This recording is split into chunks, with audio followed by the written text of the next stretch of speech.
NASA finally opened the space capsule containing the largest asteroid sample ever collected by a space mission. The sample came from Bennu, a potentially hazardous asteroid that's like a time capsule from the early solar system. On 26 September 2023, scientists at NASA's Johnson Space Center in Houston opened the lid on the sample return canister from the OSIRIS-REx mission, which had returned to Earth 2 days earlier with a sample from the asteroid. As the lid was lifted, scientists gasped at what they saw: a layer of black dust and debris on the avionics deck of the canister. Also, the sample weighed 100 grams more than what was collected at Bennu. This was unexpected, as the sample was safely stored in a sealed container all along the way. So, how did this happen in the first place? What's the source of the unexpected black dust on the avionics deck of the canister? Finally, and most importantly, what do scientists expect to find in the detailed analysis of the largest asteroid sample that has ever returned to Earth? When the OSIRIS-REx mission was launched on 8 September 2016, it had 3 key goals. The first was sample collection. The mission aimed to collect pristine samples from the asteroid's surface, providing crucial material for scientists to study and understand the composition of primitive asteroids. The second was asteroid characterization. Astronomers wanted to know the geology of Bennu, and the mission was tasked to map the asteroid's surface, figure out its composition, and determine its potential as a resource for future space exploration. Finally, the third key objective was Earth's impact hazard assessment. As mentioned earlier, Bennu is a potentially hazardous asteroid. On 25 September 2135, Bennu will make a close flyby of Earth. Our planet's gravity will tweak Bennu's path, making it a challenge to calculate its future trajectory. That's because, in addition to gravity, asteroids can be pushed around by non-gravitational forces, like the Yarkovsky effect. When sunlight strikes a rotating asteroid, the day side heats up. As the asteroid turns, the night side cools down and releases the heat. This exerts a small thrust on the asteroid, which can change its direction over time. The Yarkovsky effect is challenging to model, but it can make a big difference in determining where asteroids end up. Because we don't know exactly how the Yarkovsky effect will perturb Bennu's orbit, we have limited knowledge of where Bennu will be as it approaches Earth in 2135. Scientists thus have to consider a range of possible trajectories, depending on how strongly the Yarkovsky effect is pushing on Bennu. A few of these trajectories line up with regions of space called gravitational keyholes. If Bennu were to pass through a keyhole, Earth's gravity would bend its path in just the right way to cause an impact on a subsequent orbit late in the 22nd century. The odds of this actually happening are quite low, but scientists want to know as much as possible.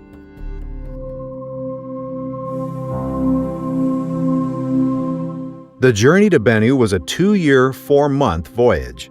On 3 December 2018, OSIRIS-REx arrived at its destination after traveling approximately 1.4 billion miles, or 2.2 billion kilometers.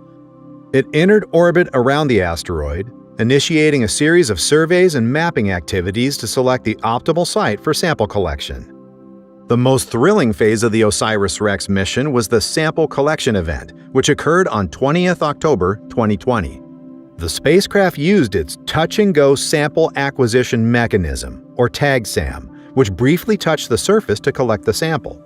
TAGSAM is a robotic arm attached to the spacecraft's main body that collects a sample from the asteroid and puts it into the Earth return vehicle. Since Bennu is a small asteroid with just half a kilometer diameter, the arm had to collect the sample in almost zero gravity. OSIRIS-REx had just one chance, and there was no margin for error. Finally, when the spacecraft made contact with Bennu at a site called Nightingale, a burst of nitrogen gas was used to agitate and lift surface material into the sample collection chamber. The minimum requirement of the sample size was 60 grams. However, in the brief 9-second contact with Bennu, OSIRIS-REx collected 300 grams of the sample. That's 5 times what NASA had anticipated. The sample was encapsulated, but an issue arose. The material was escaping due to a jammed flap caused by larger rocks. To avoid any more loss, NASA decided to skip the scheduled measurement of the sample and sealed it for return. OSIRIS-REx departed Bennu on 10 May 2021 and began its journey back to Earth.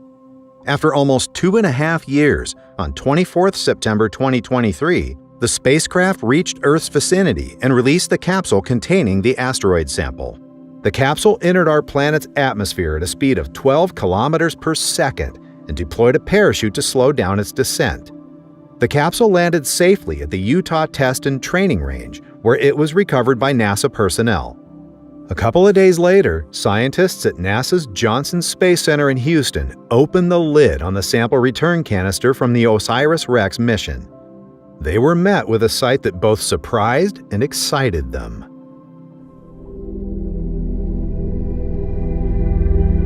The first thing they saw was a layer of dark powder and sand-sized particles on the avionics deck of the sample canister that likely belonged to Bennu. This dust not only coated the interior of the canister, but also extended to its exterior, including the avionics deck where the electronics were housed. The dust escaped from the canister through tiny openings between the lid and the body. The question that arises is, how did this happen? According to NASA, upon its touchdown on Bennu, OSIRIS-REx's brief contact is believed to have generated a shock wave that spread across the asteroid's surface, resulting in the expulsion of certain materials into space. Some of this material trailed behind OSIRIS-REx as it retreated from Bennu and stuck to the spacecraft's outer surfaces. Additionally, a portion of it entered the sample canister through the open flap, mingling with the material gathered by TAGSAM. The combined mass of the sample, including the dust and debris, measures approximately 400 grams, exceeding the requirements for their scientific goals. Furthermore, it's reported that the sample remains in excellent condition due to minimal exposure to high temperatures or contamination throughout the return journey. However, the presence of dust and debris on the avionics deck poses a unique challenge. It necessitates careful handling and cleaning by the scientists who employ specialized tools and techniques. They aim to remove the dust and debris from the deck without causing any harm to the electronics or losing any of the material. Additionally, they must meticulously document and catalog each fragment of dust and debris since they are integral components of the sample inventory. This sample return mission is a historic moment. But why are space agencies investing billions of dollars in visiting space rocks that are hardly half a mile wide?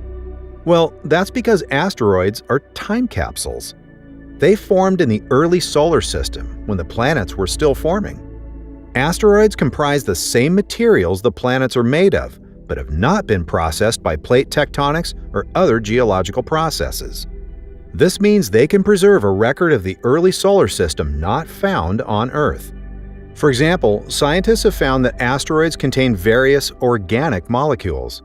These molecules are thought to be the building blocks of life, and their presence on asteroids suggests that the ingredients for life were present in the early solar system. The discovery of organic molecules on asteroid Yugu is a particularly exciting example.